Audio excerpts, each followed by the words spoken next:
Dear devotees, you are about to embark on the greatest journey of your life, a journey to the core of your inner being. Please, all in a low voice, follow the Omkar and let your mind reach a quietude of silence. All together, let us repeat the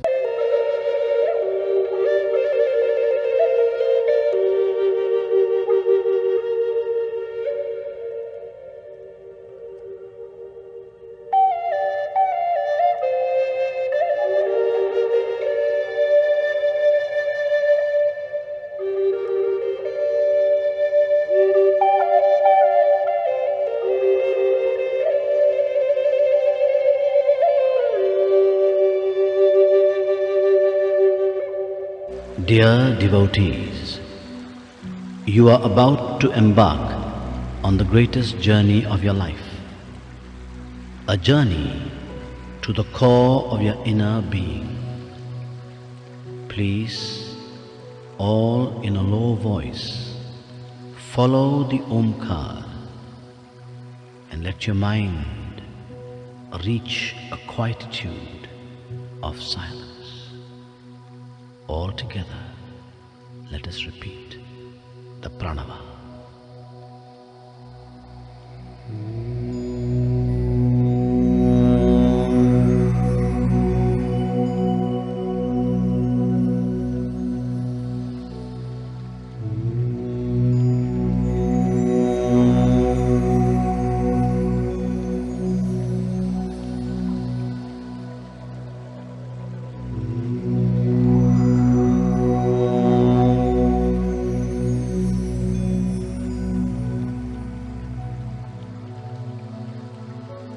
Please sit up straight, and in the quietness of your mind, hear the sound of your breathing.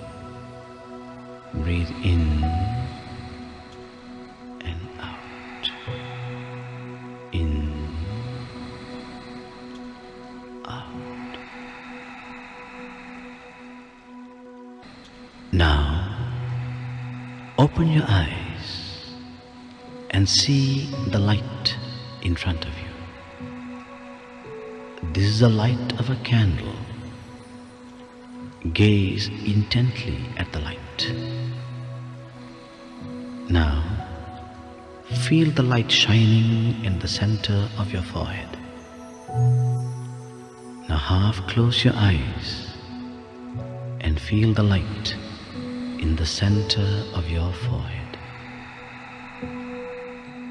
Now, let that light come down your neck to the center of your chest.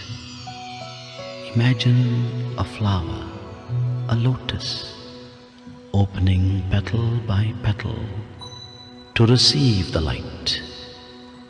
Now the light is resting on the lotus. The lotus disappears. Only the light remains. But it is no more the light of the candle. It is a round ball of formless light. It is a light of divinity within you. Feel this light now expand, and feel the light going down your body, into your legs, up to your feet.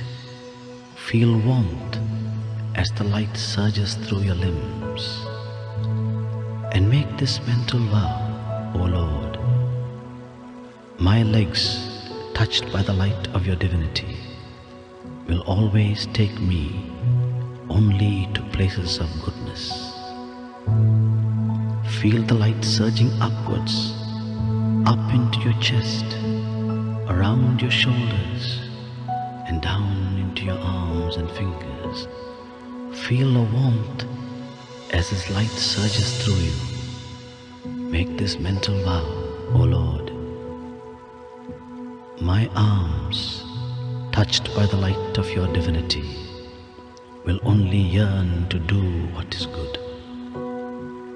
Now feel the light surging upwards into your neck and into your face, into your head, and the light now shines in your eyes. Make a vow. My eyes must yearn to see only what is good. Feel the light now shining in your ears. My ears must yearn to hear only what is good. Feel the light now shining on your lips. My lips must yearn to only speak what is good. Now, feel this light now shining into your whole body. The light illumines the body. In your mind, repeat the words, the light is in me. Now feel the light expand. Expand, and you are now sitting in a ball of light, in a cone of formless light. Let your mind say, the light is within me, I am in the light. Feel a thrill of this light, and now feel this light expanding and filling this entire room with a divine glow. And let this light now go beyond this room, beyond and beyond, spreading ever further to this whole country, and beyond this country, beyond oceans and beyond nations. Let this light flow ever outwards to encompass the whole world. Now, imagine yourself, not your physical body, but an inner being within you, like a gigantic divine form, sitting on the globe, and the light of your divinity, the light of your love, encompassing the whole world. Stay for a moment, thrilled in that thought. Now, bring into your mind's eye and send your light of love to all the creatures of the world, all the animals and insects, creatures that fly or crawl. All of them are God's creatures. Send your light of love now to those whom you dislike or whom you think dislike you.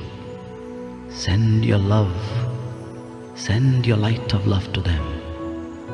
The same Atma in you is also in them. Let them feel the radiance of your light. Let them feel the radiance of your love.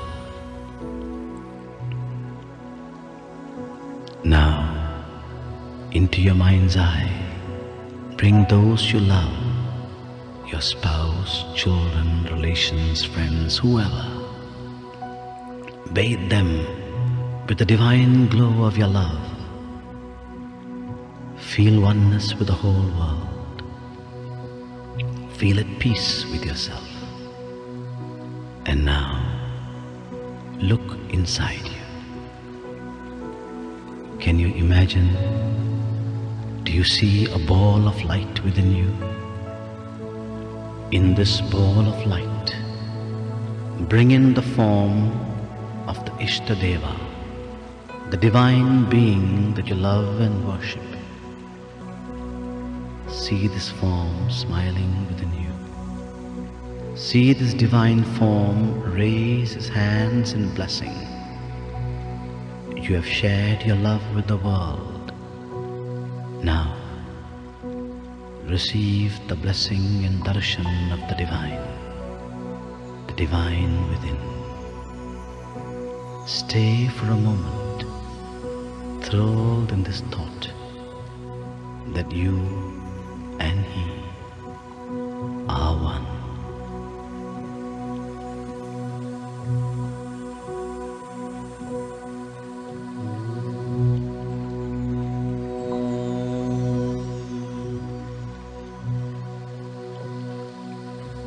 Shanti, Shanti, Shanti.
Divine Lotus speech of our Lord Jai Saran. To talk about my experiences with Prashanti and Sai Baba. Probably a bit different to what you will experience, but there we go. The two lingams in Prashanti. I went with 6 people, and you can go to Prashanti and say you're going to experience what he wants you to. Because there were thousands of us there in the Mandir. And he produced one lingam, and the rest of my group were all talking, so nobody saw it. And then he produced another one, which I knew was going to produce, and they missed that one as well. And I was still the only one that saw that one. So I'm jumping up and down saying, oh, brilliant, I don't have to be born again, because somewhere somebody's told me or I've read that if you see a lingam, you don't have to be reborn.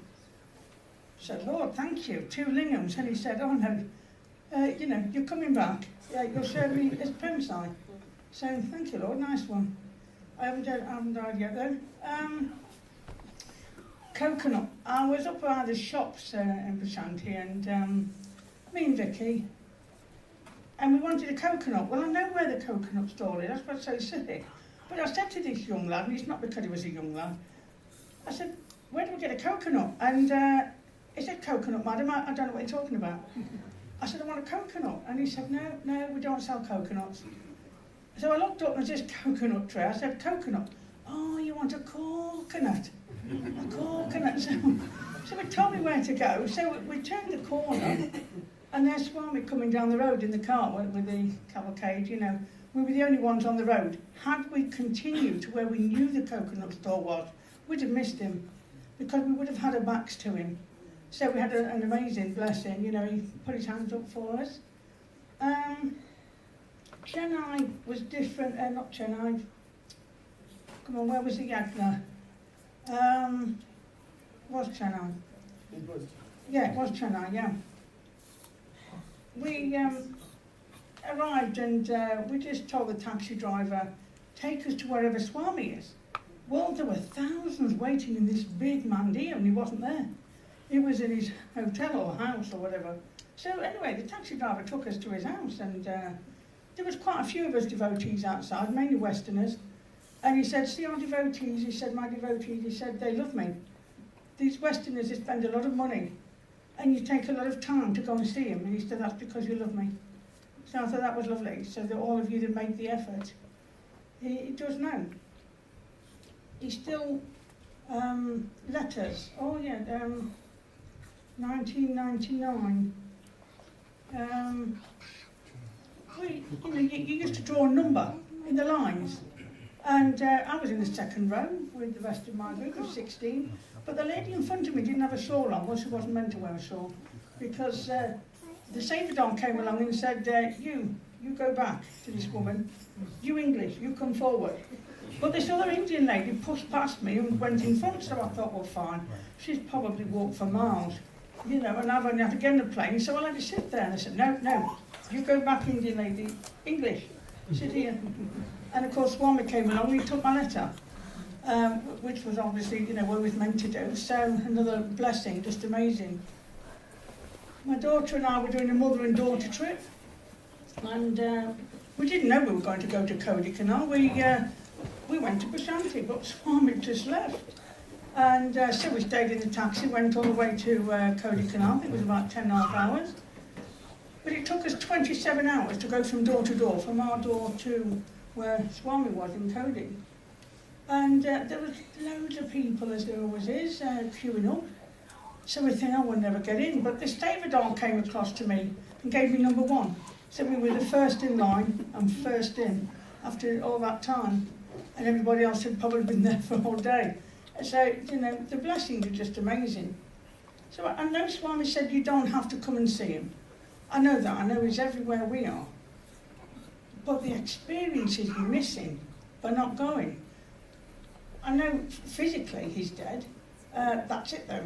The essence, the concentration of his energy there, it changes you. You can't go to Prasanthi and not come back the same way. You come back different perspective, clearer head. The first time I went in 1999, I thought I was a pretty nice person, really.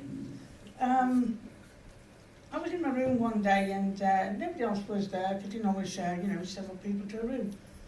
And my inner lower self was calling him names he wouldn't like to hear. And I was thought, oh my God, what is this? He was pulling all the negativity out of my heart. He said, you get that by sinning. Well, for us Westerners that have never been brought up with divinity particularly, never mind, not sinning, yeah, there must have been, it took him 20 minutes to pull it down. And even then, it kept going and he kept saying, put vibhuti here. And I said, no, I don't deserve it. So he said, no, you put the vibhuti here, and it stopped dead. Every time I still go, I go twice a year, since 99, once a year, if, funds aren't there, otherwise twice a year, and so where am I going with that? The last time I went, which was just prior to COVID, he was still pulling some things out, because the brain was still going at him, your lower self. Your lower self, when it's shown divinity, pure white light, it reacts. And I probably only was saying 3 nasty things to him, which was a massive improvement since 1999. So, you never stop having to battle being a nicer person. You absorb other people's energies, you absorb other people's aura, if you like. Most of it's mine then, granted. Okay, what else has happened? Oh, blimey, what hasn't? Oh, the spider I'll do. I went to Prasanthi. This spider landed on my head in a dome, and I'm terrified of the thing. Big mother it was, and I could feel it crawling around. And anyway, I got rid of it, but the next day I was in Prasanthi, and same thing. Straight off the roof of the mandir, straight on my head. And I thought, oh, I know what that is. I could feel it crawling. And the next thing I looked down, it's on the shoulder, so I killed it. And I said, yeah, sorry Lord, I'm in your house now, I've just killed something. So the next day I'm in the mandir, same thing again. Big mother, straight on my head, and I thought, oh no. I thought, what do I do? And I thought, oh, it's coming towards my face. So I flicked it. I did what any of you would have done, I flicked it on the woman next to me. so I'm watching it. I thought, oh my God. Anyway, she leaned up and then sat on it. And I was smiling. She killed it. Could otherwise So, you get all sorts of games as well. Last time I went, for weeks I kept saying to Vicky, just me and Vicky went, I said, I keep being told to go to the museum.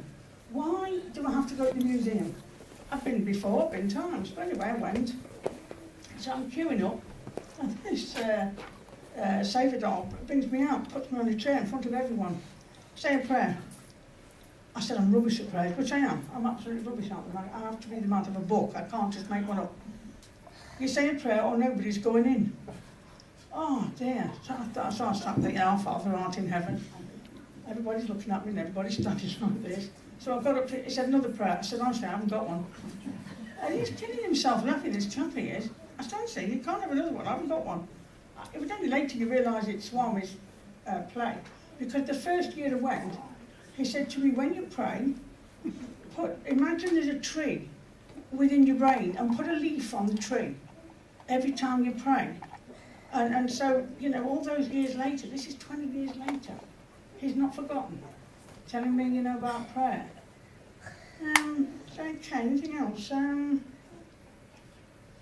mean, I hear voices, there's nothing I can, I don't know how you communicate with Swami. I mean, I hear voices anyway, so it's not difficult for him to tell me, you know, when I'm doing right or wrong, if you like. And he tells you. The Western world, we put our animals down without thinking twice. When they're ill or you can't stand to see them in pain, you take them to the vets and put them down. So a few years ago, I took this cat, and you know, because she was on her last leg, she was starving to death.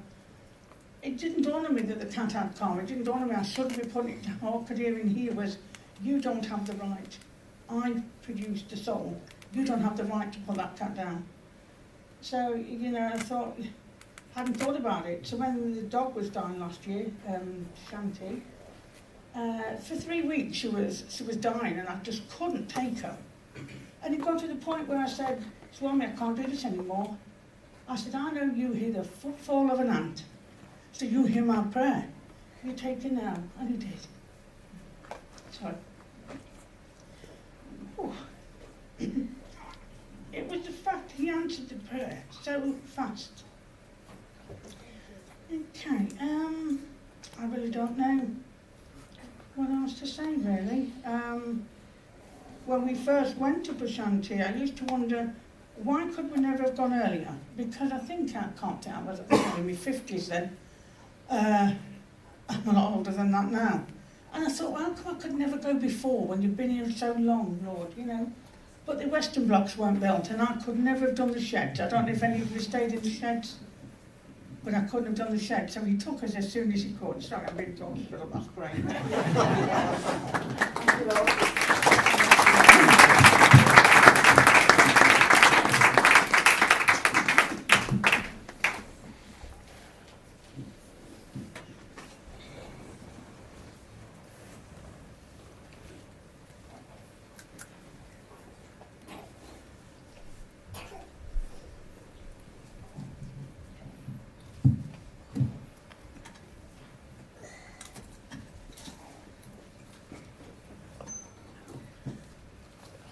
I offer my loving and humble pranams at the lotus feet of our beloved Bhagwan.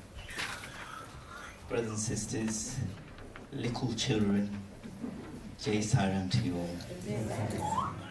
Warm welcome to everyone. Warm welcome to our national president, our guest speaker, and of course he's never a guest here, but he's really part of the furniture and part of the family. Just a bit of background before we ask him to speak. It was about 20 years ago when Nobra Sai Centre began to form a committee for the following year, preceding year. And we were trying to, for the first time, we tried to form a full committee with all the office bearers. And as we do, we fell short of a few wing coordinators. And as Swami does, he sends these two boys. And, they came along around the time of the committee meeting and they said, they'd like to help. And me being me, you give an inch, take a hand, and as you know, hands that help are holier than lips that pray. So we said, this is the first time they're attending the centre. And I said, yeah, sure, look, you can help, it'd be really good.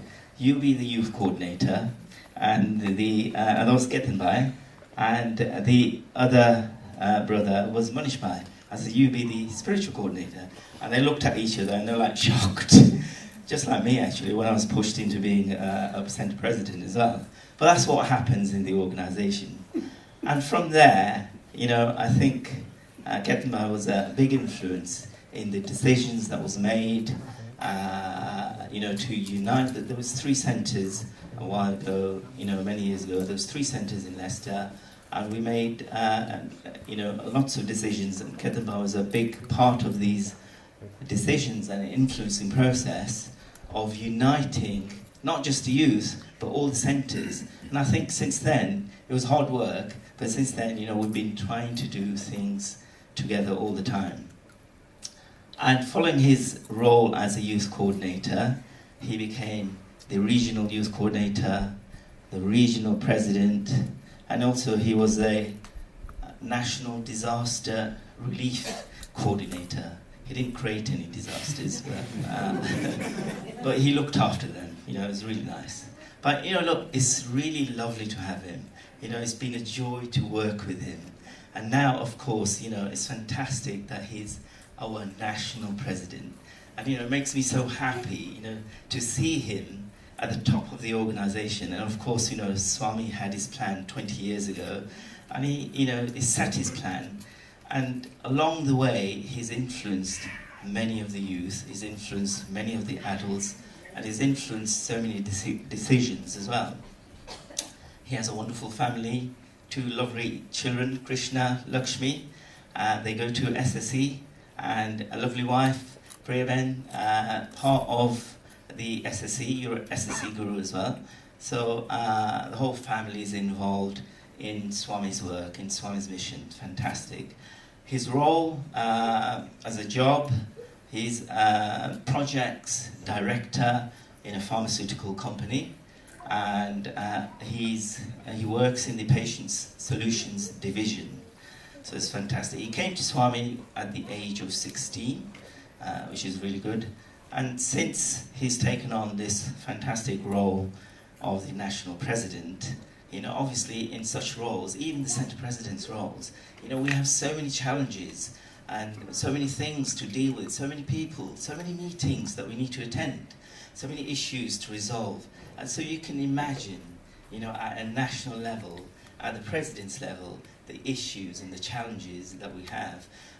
And over the past 3 years, he's been, we've had lots of challenges. He's been trying to work through these challenges, through his leadership skills, and he's worked. We've had COVID, we've had change of organisation, of course, and all these challenges that he had to resolve and make decisions and guide people, guide the organisation, and set a precedence to how we're going to move forward.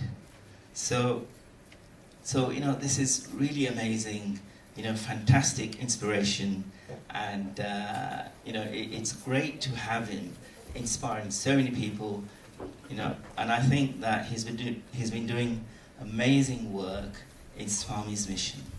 So Ketan Bhai, our national president, please come and tell us your journey to Swami, with Swami, and hopefully you can tell us what is actually motivating you to do his work and continue to do his work.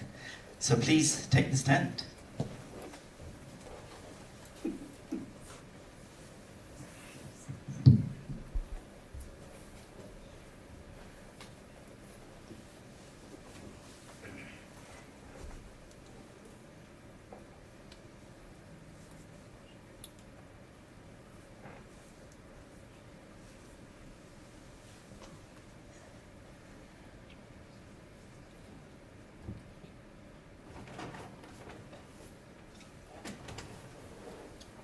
I offer my most humble pranams at the lotus feet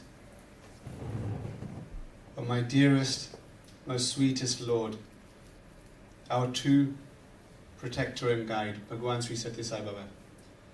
Respected elders, brothers, sisters, and young children, Jai Sai Ram to you all. I don't know, you're too kind with the words you just mentioned. For me, it's lovely to be here, part of our birthday and Ladies' Day celebrations.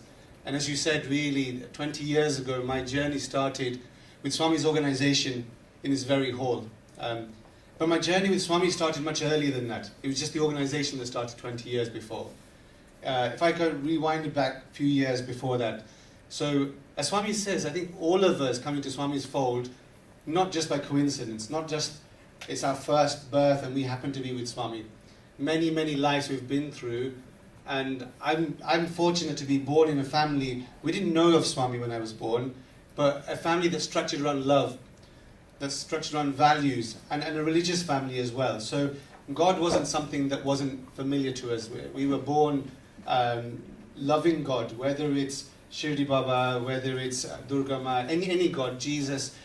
Something's always been part of my life. So that was something that I've been fortunate of as well. And really, as time has gone on, and if I remember my first memories of Swami, or my first, actually even before that actually, at the age of around, in the early 80s, we actually used to have a small picture of Bhagwan in our shrine. So this, I'm talking about around 82, 83. It's only 1990, 91 I got to know about Swami. So for 8-9 years, there's a very small picture of Bhagwan in our shrine, which I never saw. There was a dual picture of Shirdi Baba and Swami next to. My eyes obviously went on Shirdi Baba always, because that's a devotee of Shirdi and God in general. And then it was through the Dr. Gadia, late Dr. Gadia, Dhirubhai Gadia, that we got to know about Bhagwan as well. And he doesn't need any introduction here, right? Because for us, he's the foundation in terms of how the center started here. But a cousin of mine who was partially sighted, we got to hear, well, his family, my uncle, my auntie, went through lots of things to get his eyesight back, operations and treatments, went to the US, and nothing happened. And then we heard about Swami through Dr. Gadia saying there was a brother in Leicester, Rajubai's son, that Swami had given his eyesight back. So through him, we got to know about Swami. And it was an instant connection, as if it was lifetimes and lifetimes of connection. Not seen Swami at that time, but I knew that Swami was God. I knew that Swami was walking on earth. Even before that, in the 80s, 1988, my parents, my sister went to the first time to India. And as they went touring of all the shrines and temples around India, someone said, there is Sai Baba in India, go and see him. And then there was also talk saying, maybe you shouldn't go to see him. And only things, as Carol mentioned, things happen when it's Swami's time. So at that time, it wasn't meant to be. And in the early 90s, we got to know about Swami. And the first person from our family that did go was my sister, Bhavna, who went in 93. So she was 13 years old. My cousin, who was actually on a flight at this very moment, going to Prashanti, the two of them went to Prashanti. And then Swami happened to go to Kodai. And they went in the taxi and followed Bhagwan.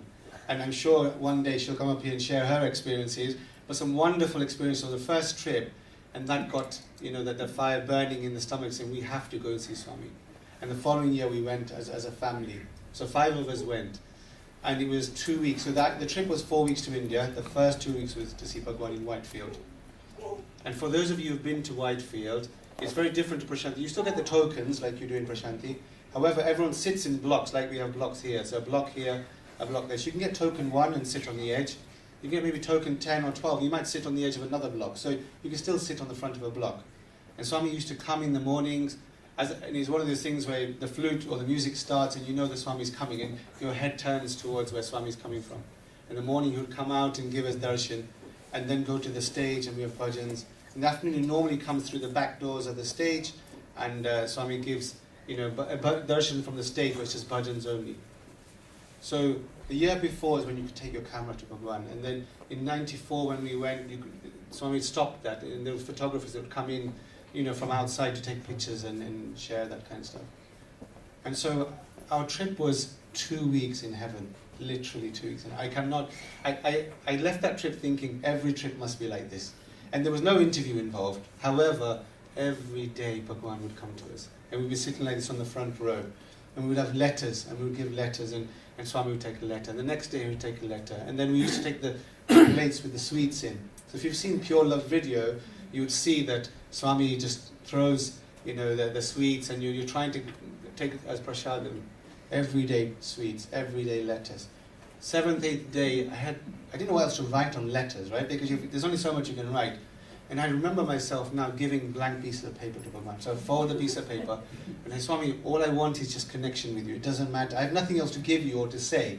Because how much can you pour to Swami? The first letter was 2, 3 sides, 4 sides, that kind of everyday less and less you've given everything. And he would still come and take blank piece of letter. He would stand in front of us and he would just wait. And you're thinking, what is he waiting for? And he would lift his robe up and we would touch his feet. Next day we would kiss his feet. And you're thinking, this is what it's about, right? Whatever I've done, this is what it's about, Swami. And you remember, and some of the things I'd like to share, some of the messages as well, the experience, right? Because we have to live every life, every moment as an experience, and offer it to him. And those days when I think that I can kiss his feet every day, I can touch his feet every day, I can speak to him every day, we still can, as Carol said, it's still within us, 100%. And we should still go to see him in Prashanti and offer our gratitude to him as well. But to make that experience and make it last as well. And then I remember every day we'd give sweets, and I think it was the last darshan we had, which was the afternoon darshan before we're leaving. Now, knowing that he doesn't generally come in the afternoon, we're thinking, do we take sweets? Do we take letters? Do we not? We wasn't sure. And I remember that day the sweets had ants all over them, because obviously in India, and my mum said to my sister, well, take the sweets anyway, fresh some sweets. If he comes, at least you've got something. And so we took it. The music started, and we're waiting, looking at the stage, waiting for Bhagwan to come out. And the music's still continuing. The door's not opening. The door used to open nicely, and Swami used to glide through the door. Next thing, there's commotion, and Swami's coming for darshan. And then we're thinking, this is it. This is our last darshan, right? We don't know when we're going to come back. And Swami comes. He takes the sweets as prasadam from Bhavna, and then comes to us. I had nothing to offer him. I had no letter or everything. And I looked down, and next to me, I never sang bhajans, but I wanted to sing bhajans. And not that I'm good now, but the confidence wasn't there at all. I picked the bhajan book up, and I offered the bhajan book to Swami, because I had nothing to give him. And I put my book out like this, and he put his hand on top of the book. And straight away, my automatic reaction was to put my hand on top of his hand. And then he looked at me, I smiled, I took his Pad Namaskar, and then Dad and that, and then he walked and got onto the stage. And then bhajans started as well. And after bhajans finished, now everything Bhagwan does is a message for all of us. And he doesn't do anything without, a meaning behind it. So that as bhajans finished and he got up after Aarti, he walked, and what does he do? He starts waving. Now for us the message was very clear. Obviously the message was for everyone, but that we're leaving, he's giving his kind of goodbyes and going. And it was just, and I remember sitting in the taxi, because we left in the taxi, we had 2 more weeks in India. I was 18, 19 years old. I was sobbing my heart out, saying to my parents, I don't want to go anywhere else in India. I really just want to stay here. And they convinced me, saying, we have to go and see all the temples and shrines. Part of my journey was that as well, right? That's what I've been brought up with. So that's my first ever trip to Bhagwan as well. And from then, a bit like Carol mentioned, every year, 1 trip, 2 trips, 1 trip. And this picture here, obviously a much younger version, but the year after we went as 4 of us, myself, my sister, my cousin, and his sister as well. So 4 of us went. And again, every day, letters giving to Swami. And those days, Swami would have photographers coming in and taking pictures. And every single day, people at Darshan said, there's pictures of you outside with Swami, and every day we go and buy pictures. They were 10 rupees. It got to about a week. And I'm thinking, Swami, do I need more pictures now? It's madness, right? How could I think, literally, now thinking about it now, but so many pictures we collected in like this offering, and we would offer everything. I think this picture was, small vibhuti tins giving to Swami just to bless, the japmalas and letters and touching his, it was just heaven, Swami calling. And then a couple of Christmases I was fortunate to be part of as well. Again, had no singing ability at all, no confidence to do anything, so I chaperoned the children. And when you have the children's Christmas dramas and choirs and everything, I didn't realize, but you get to sit with them in darshan. And when Swami was giving the Christmas discourse, and it's 1996, and Swami is talking, saying, all the countries are like rooms in my house. And he says, Japan's got a room, USA's got a room. We're sitting on the front row with the children. He looks at me and goes, UK has got a room. No, nothing like this with badges or scarves or anything. We know he knows everything, but he still reminds us of everything. And the day I was meant to leave was Boxing Day. Again, who wants to leave when you're with Bhagwan, right? So I knew Swami wouldn't give me a sign, 100%. And I said in my heart, Swami, so the band had just finished, and the crowd was so much behind that Swami went outside to give darshan outside. As he was outside, in my heart I said, Swami, if you want me to go today, my flight's ready, if you want me to go, give me a sign. If you don't, I will cancel my ticket. I have no issues about it. It was my month holiday at university, so it must be when I was 19, 20 something. So he walks from the outside, and I've already said my prayer, and my prayer was from my heart, and it was no reason or anything else. And I'm sitting on the corner like Anand's sitting like this, and Swami comes from the outside, comes in. As he gets to the side where Anand is now, he puts his hand on my head as he walks round me to walk and off and back to his house. I go, Jai Sai Ram, Swami, I'm going home now. You've given me your message and you've given me your blessings and I've gone. So Swami's always giving his blessings. Swami's always looking after us. He's always protecting us. The Swami says, like the eyelid protects the eye, he always protects us. So trips like this every single year, he'd come to me and I would again have nothing to offer to him, so I'd give him packets of vibhuti. The thing he gives to us, I'm giving back to him. And he'd put his hand on it and he'd say, very happy, very happy, very happy. And I'm thinking, Swami, this is... Or I'm ready to say something, and as he's standing there, my mind's gone blank. And it's just tears and just joy and touching his feet. So Swami is giving us so many opportunities. You know, opportunities to serve as well. And I said I had no confidence in terms of singing or anything, so I thought, what can I do when I'm in Prashanti? And Swami gave me a chance to go and serve in the canteen, in the Western canteen, as you're serving food. And I would love it, because as we all do, serving here as well, it's the same, we're serving Swami, right? And what makes people happy is when I saw Carol sharing experiences, all I could just see is pure happiness. And that's what Swami wants us to be, right? Just pure happy. So that day we're serving, and Swami had called the Singapore group, the youth from Singapore, to teach his students to do the lion dance. So when it comes to the sports meet, they could do the lion dance. And as Bhagwan is in the Purnachanda hall and they're practicing, Swami picks up this small pot of peanuts and he calls everyone. And Swami is giving peanuts to everyone. There must be 50, 60 people. And Swami's just giving peanuts, giving out of a small pot. Gives the pot back, and the pot is still full and it's hot by that time. And then the boys, obviously we know, he comes back and he goes, Ketan, and Swami's just given these peanuts to everyone. He gave me one. One peanut I had as just a prasadam, and I took some back for home. For 2 days, I could just not taste anything but just Swami's prasadam. And this is Swami's love. And when I say that Swami knows everything, one of the trips I was there, and there's 2 brothers there from Australia. Now, again, we don't know what our connection with Bhagwan is.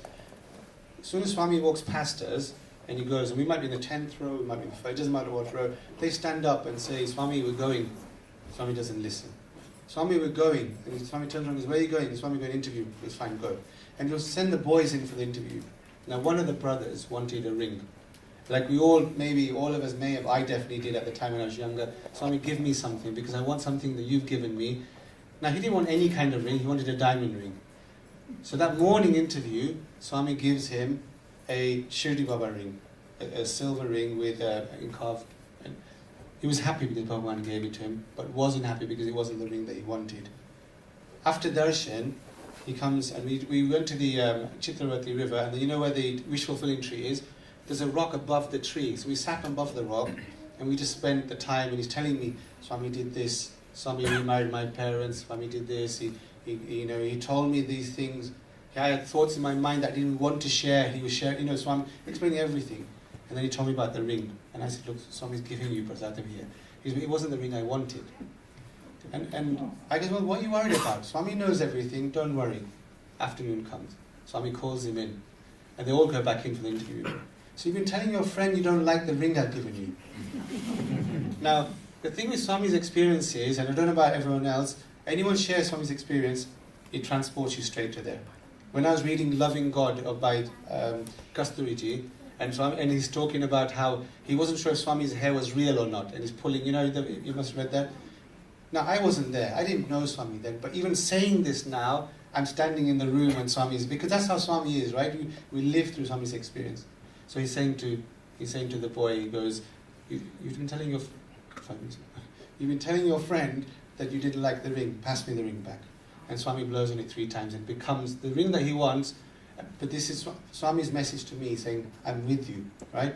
I'm looking after you. Whatever you're doing, I'm with you. And some of the pictures here are from the 2004 trip, and I'm rushing through it because this morning I was thinking 20 minutes, and where do I share experience from? But then I said, Swami, as I bowed down, I go, Swami, whatever you want me to share, you share. And then whether I've got notes or not notes, or I've planned something or haven't planned something, whatever you share will be fine. So this is another trip that we went in 2004. And Swami, again, was so gracious to us. We went as youth, we went with Swami's students, but we learned Swami's attention to detail. Everything has to be particular. So we did a drama, and these are the boys that did the drama here. Some of us, they're here today. Now in the drama, even though all the boys did the drama, one of the brothers, Janak, you'll know, he dressed up as a sister because he was a part of the story. Everything was recorded here. Everything was ready.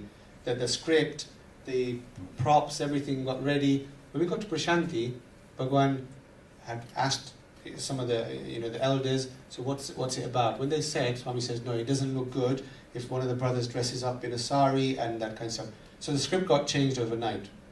Now not only it got changed overnight, we got a chance to go to Radio Sai, the studios, we re-recorded everything, so Swami gave us that experience as well. And then we did the drama. Now the idea was, between each scene, two brothers will go up and tell Swami, not that Swami needs to be told what's going to happen next, but it's an opportunity for us to talk to Swami. So one of the pictures shows that there's me giving a rose to Swami and telling Swami that everything's happened and this is what the program's about, and this the picture here, Swami again, he speaks so softly and sweetly, but as Swami says, the love of 1,000 mothers.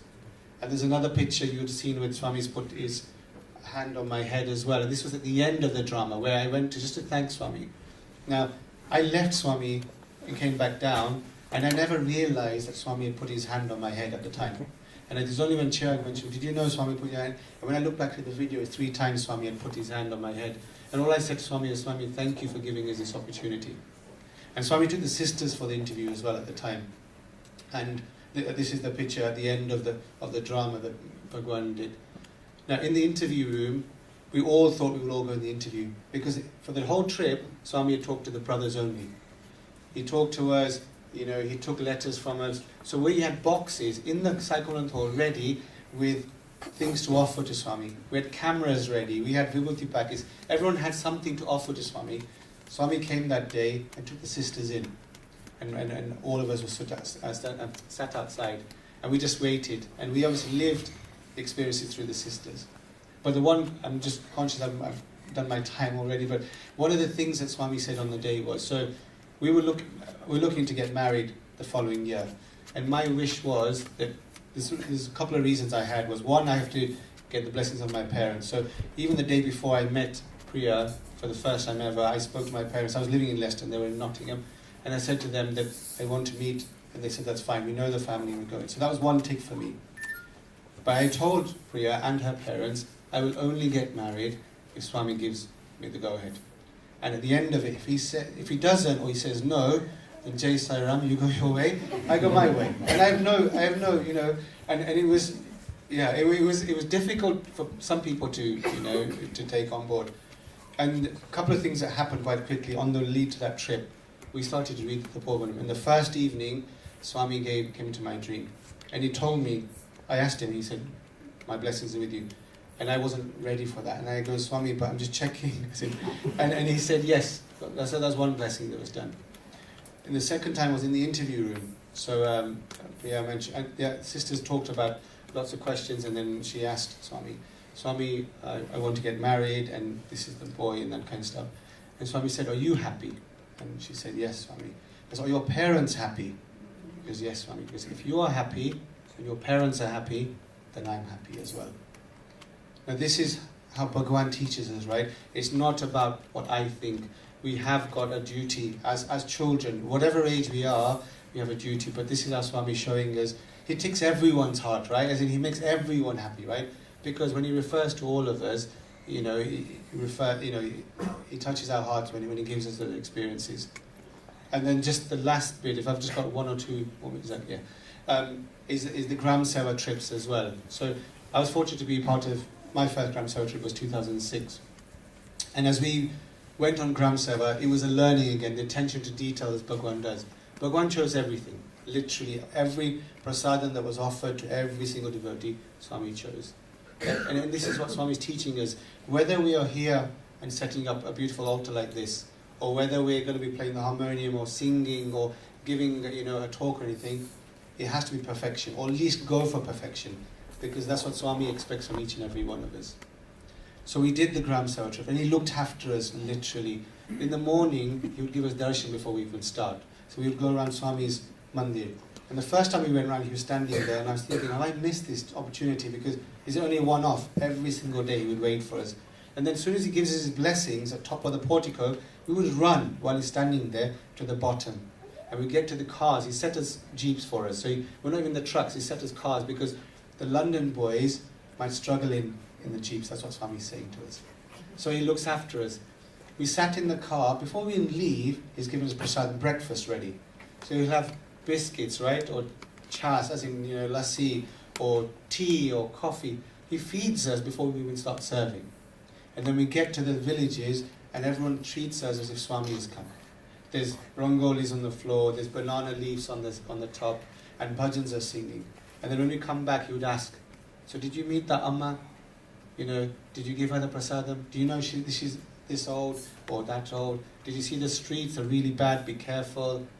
He knows everything, but he makes us feel that we're doing the work, And then we finished off with an interview just the last couple of days before we left. And the plan was that any brothers that haven't been in the interview will sit at the front. But we don't know when Swami's going to call. He's always saying, we'll call you tomorrow, we'll call you tomorrow. And when he went into the interview room, he sent the signal saying that, come, let's go. By the time we got to the interview room, the order that we kind of got ready had gone out the window. And all the brothers and Amit and all of us were there. And they all waited for us to go in. And Swami spoke to Amit as he started to say, come in. And he said, Swami, the boys are coming in first. And we sat there. And just to summarize very quick, because I'm conscious of time. So 45 minutes of bliss with Bhagwan in this small room where he had two chairs. He had the first chair in the corner and then his chair he sat on. And he went through everything with us. He asked us what our names were. We were prepared, right? Because we were told that if Swami asks you what your name is, don't say Jenny, you'll say Jennifer. You'll give the full name. So don't abbreviate anything. If you're studying or working in IT, we would call it, it's information technology. You do not say, certain things we have to etiquette with in front of Swami. If you say your wife's name, make sure it's the full name. What the meaning is, be ready for all this. So because you have one opportunity with Bhagwan, right? So let's not lose that chance and opportunity. So Swami's starting asking the boys, what's your name? Are you married? What's your wife's name? So he asked the two brothers in front on my side here. Then he missed me and then went to the other brother. And I'm thinking, Swami, what's this? You're missing me here. But then I thought, it doesn't matter. I'm sitting here, right? It's more important than... So your thought trail goes and he comes back again. And then he asked me, he goes, what's your name? And I said, Ketan Swami. He goes, as if he doesn't hear me, right? He goes, Ketan Swami. Okay. What does it mean? So I was thinking, Ketan means a bird. I had to look up all this before I came, right? I shouldn't know if I had to look it up. So I was going to play on the word, saying Swami is a bird, right? And then if he asked for Priya's name, I'd say, because it means beloved, I'd say beloved Swami. So he goes, so what does it mean? I goes, and I knew this, right? This is my inner thinking. The confidence was there, my shoulders were up there, and I went up like this, and Swami pointed up, and he goes, means crown.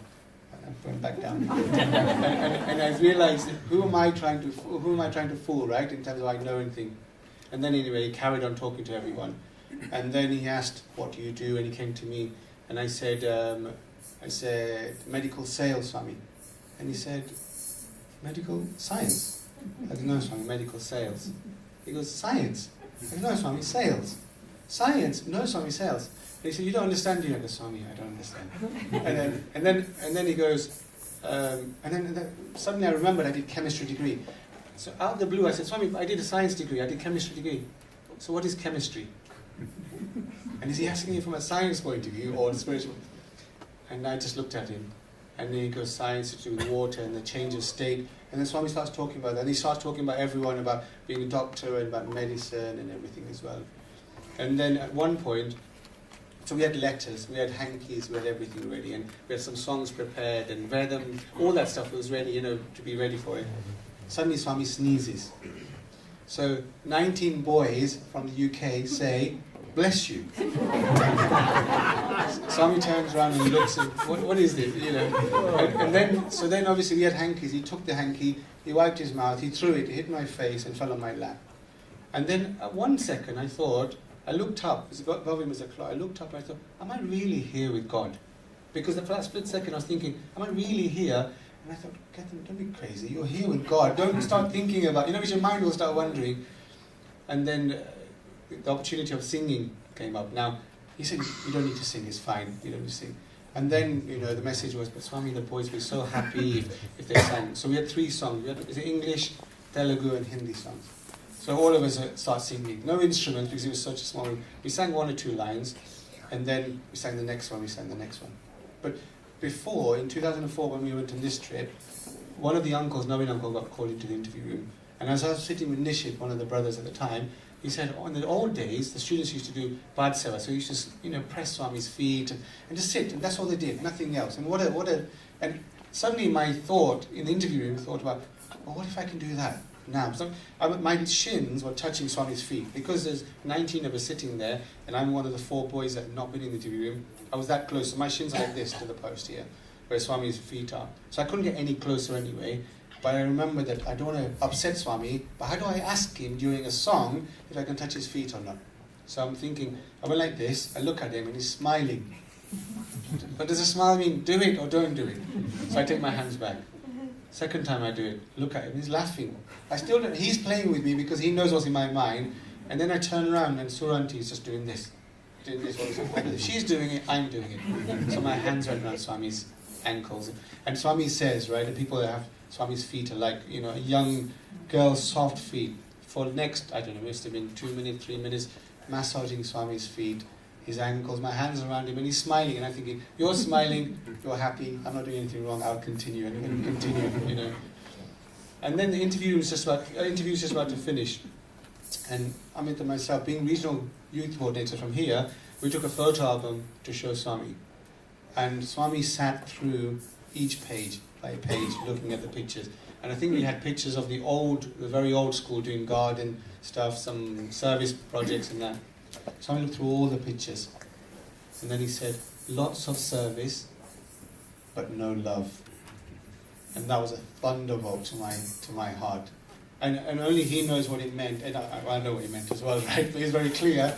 But it's a very clear message that anything we do, whether we do the homeless, we do on the Friday nights or Saturday nights, or serve here or serve anywhere, it has to be love. Otherwise, it's a waste. It's just a photo album that Swami flicks through and means nothing. And it was from that day, I still forget, with all these messages I'm telling you now, it's a reminder for me more than anyone else, but to remember every moment and to dedicate every single thing to Swami. Because if we do that, then there's no hatred, right? There's no upset, someone let me sing or didn't let me sing or didn't do this or this offering wasn't correct or not. So the offering has to be to Bhagwan every single moment we do. So, I'm well over time, but I think for me, thank you obviously Pallavi Ben, Arunbai and the team for giving me this chance just to really share and recollect some memories and experience that Swami has given me, with obviously my brothers and sisters coming back home to Nagpur Centre. Jai Sai Ram.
Sai Devaya Dhimahi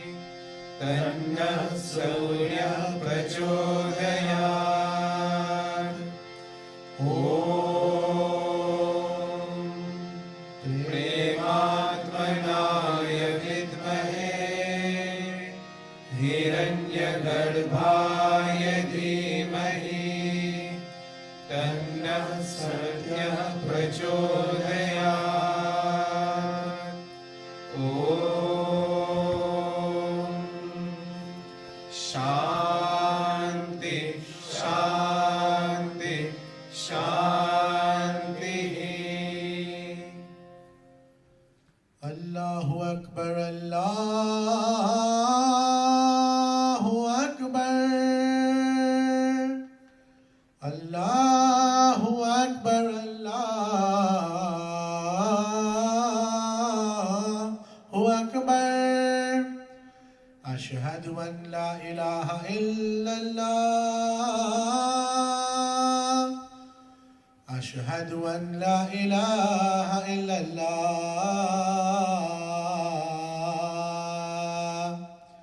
अशहदु अन्न मुहम्मदर रसूलुल्लाह अशहदु अन्न मुहम्मदर रसूलुल्लाह। हय्या अलस सलात हय्या अलस सलात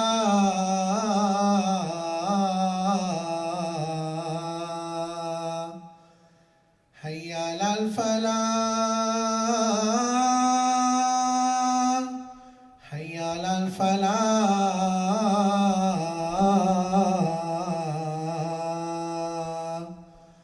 अल्लाहु अकबर अल्लाहु अकबर ला इलाहा इल्लल्लाह।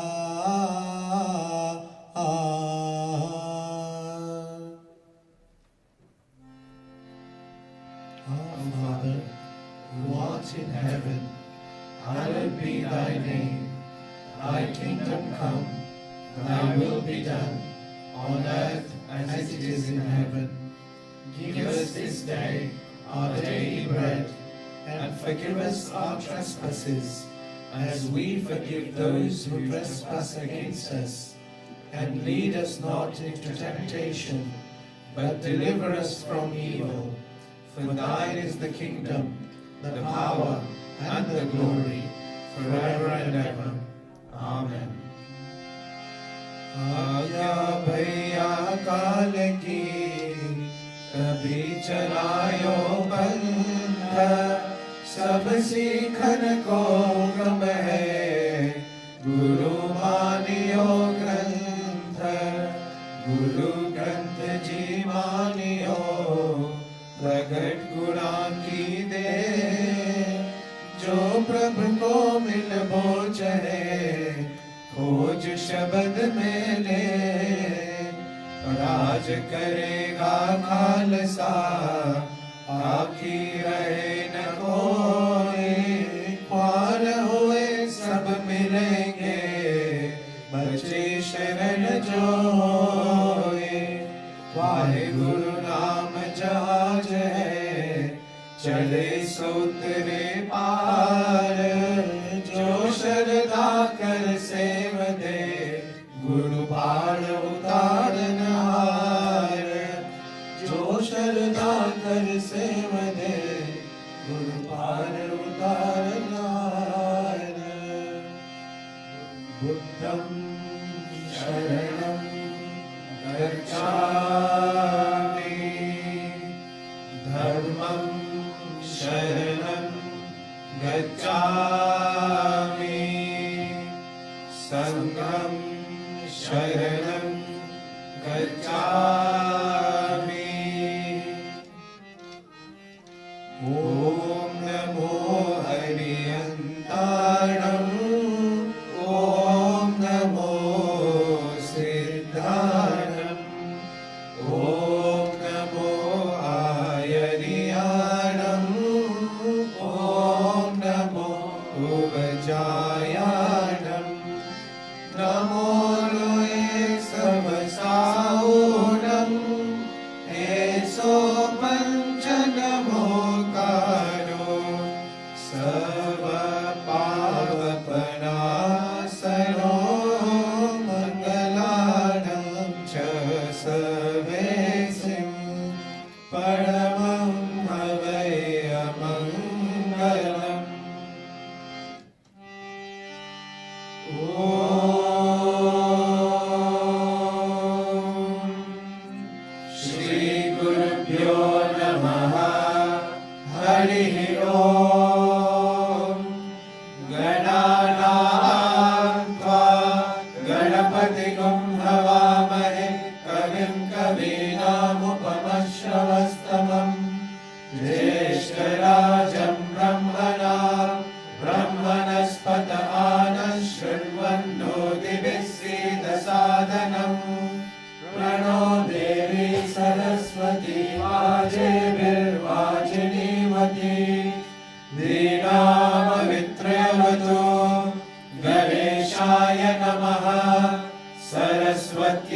Namaha. Shri Gurubhyo Namaha. Hari Om.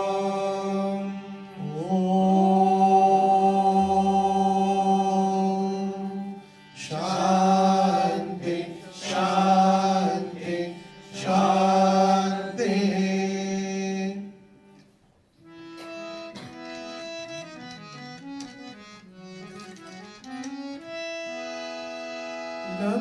Lambodar हे गौरी नंदन लंबोदर हे गौरी नंदन लंबोदर हे गौरी नंदन लंबोदर हे गौरी नंदन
विनाशक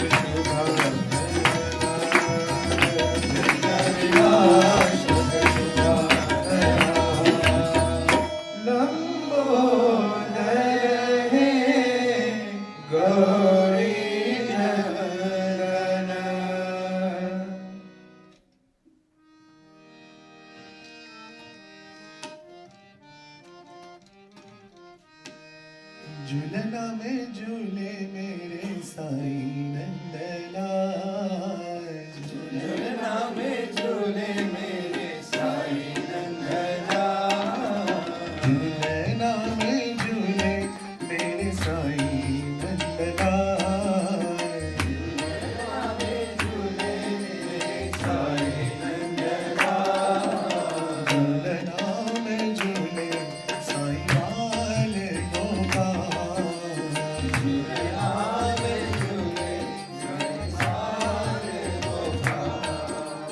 झूलना में झूले साईं वाले गोपाल झूलना में झूले साईं वाले गोपाल माँ ईश्वराम्बा झूलना झूलाए माँ ईश्वराम्बा झूलना झूलाए माँ ईश्वराम्बा झूलना झूलाए माँ ईश्वराम्बा झूलना झूलाए गोदी में बिठाल के कहानी सुनाए गोदी में बिठाल के कहानी सुनाए गोदी में बिठाल के कहानी सुनाए गोदी में बिठाल के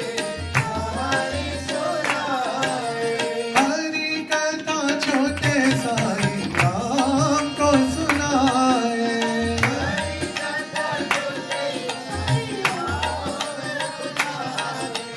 हरि कथा छोटे साईं राम को सुनाए हरि कथा छोटे साईं अपनी कथा सुनो तुम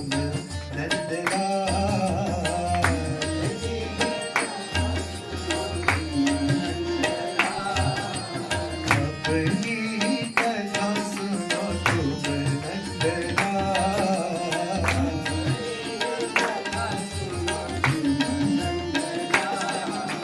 झूलना में झूले साईं वाले गोपाल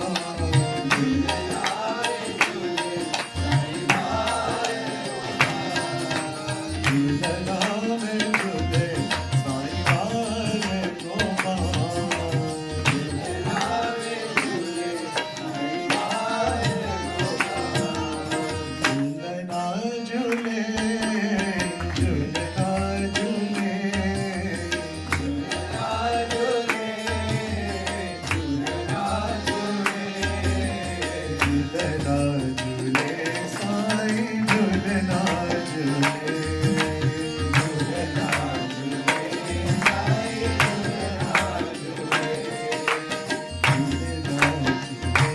साईं झूलना झूले झूलना झूले साईं झूलना झूले झूलना में झूले मेरे साईं झूलना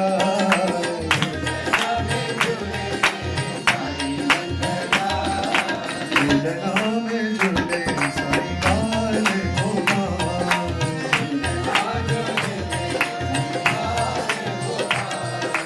माँ ईश्वराम्बा झूलना झूलाए माँ ईश्वराम्बा झूलना झूलाए गोदी में बिठाल के कहानी सुनाए गोदी में बिठाल के कहानी सुनाए हरि कथा छोटे साईं राम को सुनाए हरि कथा छोटे साईं राम को सुनाए अपनी कथा सुनो तुम नंदलाल झूलना में झूले साईं वाले गोपाल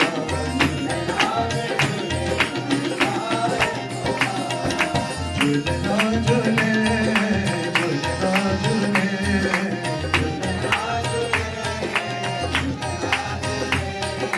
झूलना झूले साईं झूलना झूले झूलना झूले साईं झूलना झूले साईं झूलना झूले झूलना झूले साईं झूलना झूले झूलना झूले साईं झूलना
देवी भवानी माँ, जय साई भवानी माँ।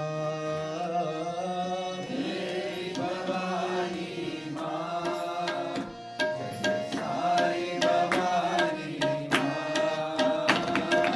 देवी भवानी माँ, जय साई भवानी माँ। देवी भवानी माँ, जय साई भवानी माँ।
सब मिल बोलो ओम नमः शिवाय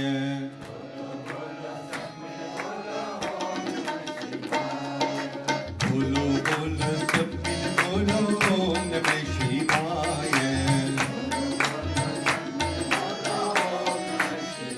ओम नमः शिवाय ओम नमः शिवाय ओम नमः शिवाय ओम नमः शिवाय ओम नमः शिवाय ओम नमः शिवाय ओम नमः शिवाय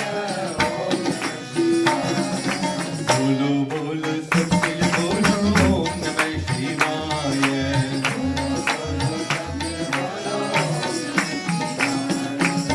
झूठे जटा में गंगा नारी झूठे जटा में गंगा नारी झूठे जटा में गंगा नारी झूठे जटा में गंगा नारी त्रिशूलधारी डमरू बजावे त्रिशूलधारी डमरू बजावे त्रिशूलधारी डमरू बजावे त्रिशूलधारी डमरू बजावे डम डम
ईश्वरा प्रियनन्दना ईश्वरा प्रियनन्दना ईश्वरा प्रियनन्दना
तेरे जन्मदिन में साई तुझे कोटि प्रणाम करेंगे तेरे जन्मदिन में साई तुझे कोटि प्रणाम करेंगे तुझे कोटि प्रणाम करेंगे तुझे कोटि प्रणाम करेंगे तुझे कोटि प्रणाम करेंगे तुझे कोटि प्रणाम करेंगे तेरी जन्मभूमि में साई आए बिछड़े बहन भाई तेरी जन्मभूमि में साई आए बिछड़े बहन भाई तेरी पूजा करने बाबा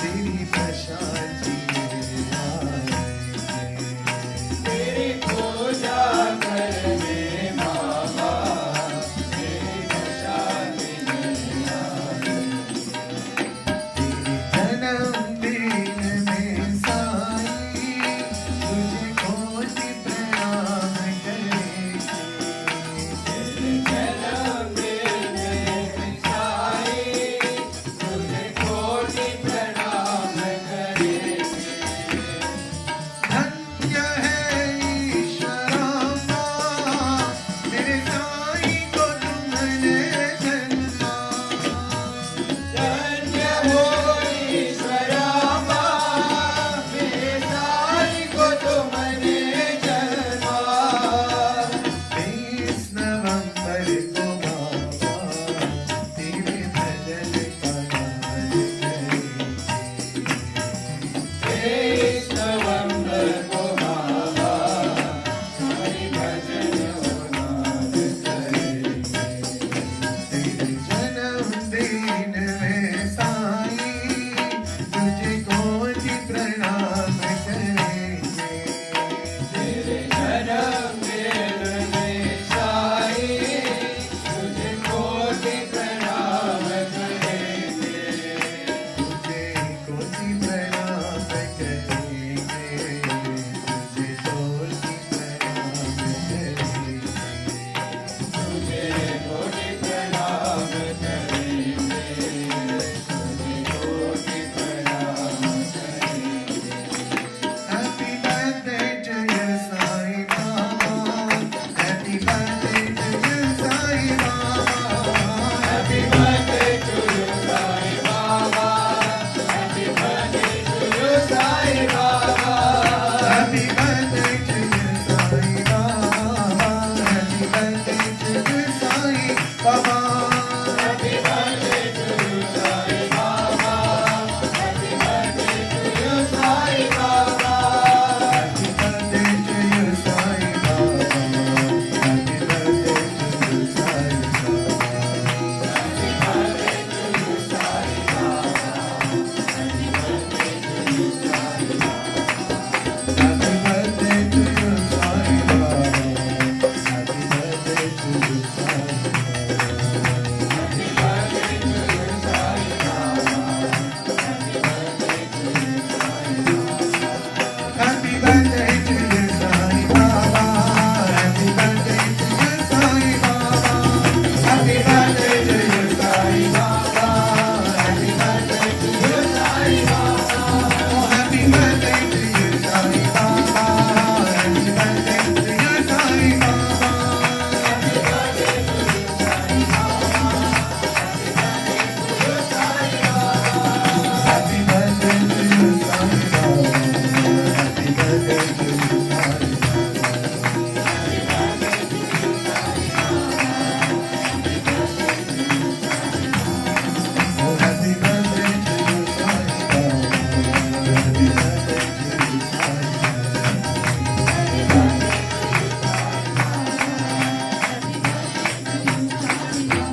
Swami Sarva Prajapati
सत्य साईं बाबा जी की जय। जय बोलो भगवान श्री सत्य साईं बाबा जी की जय। जय बोलो भगवान श्री सत्य साईं बाबा जी की जय।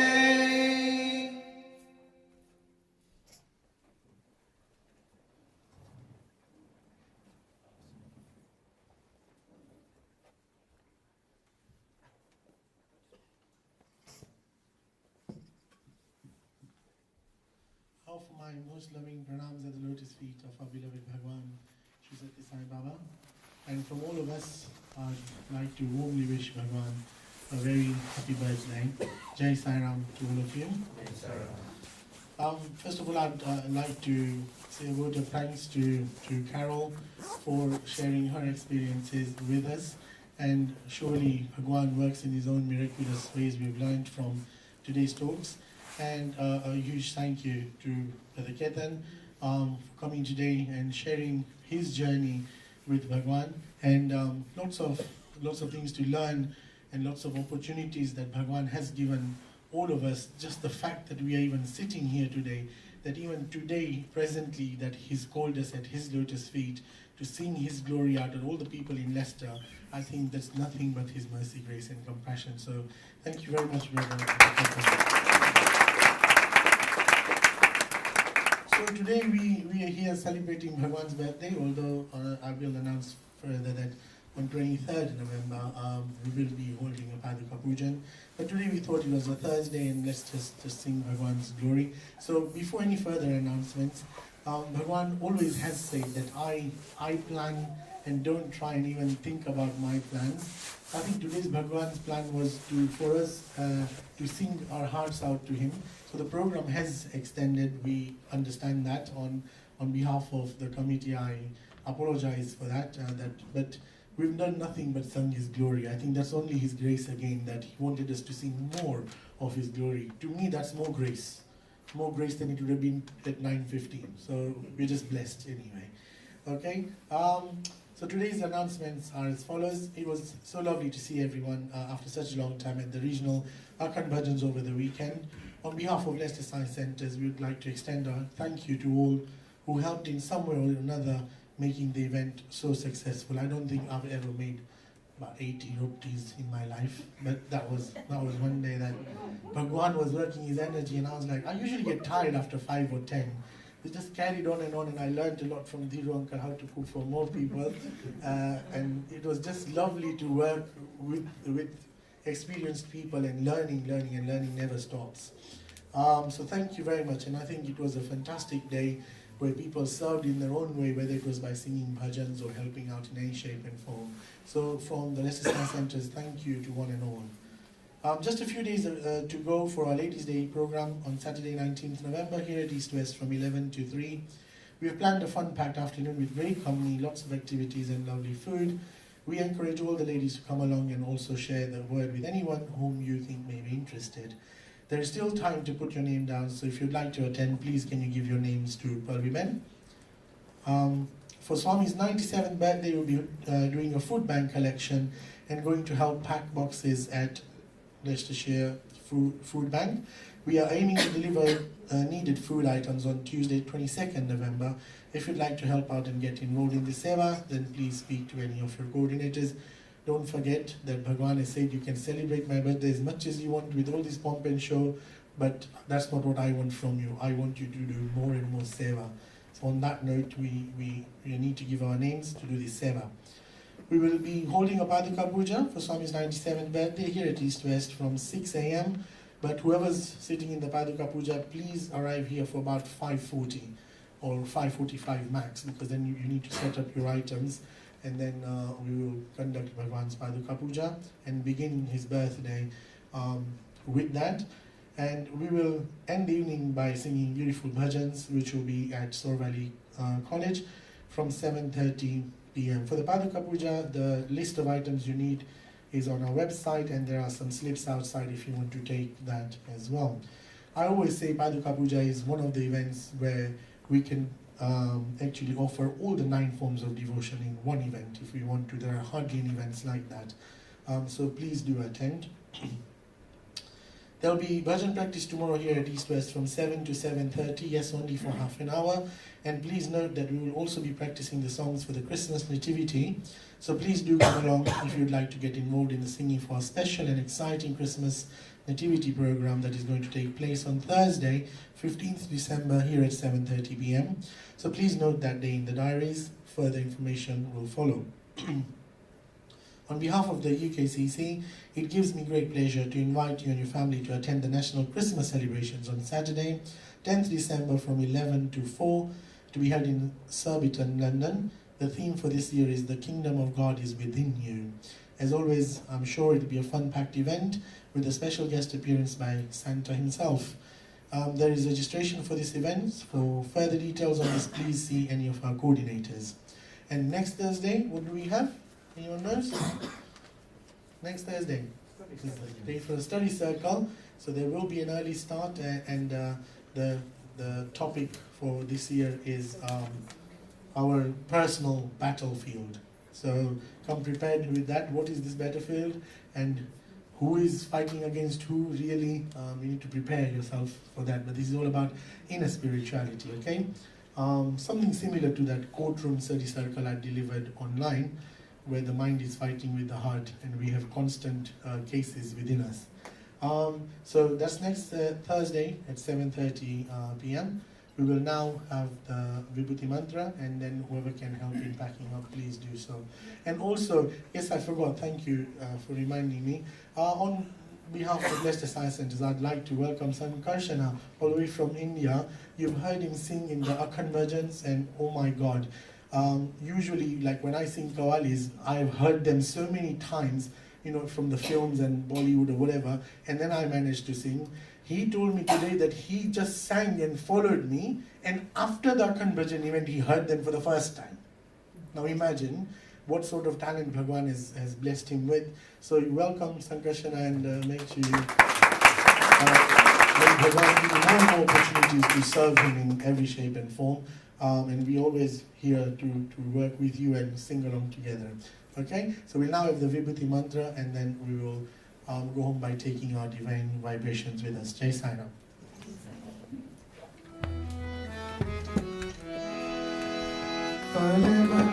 Pavitram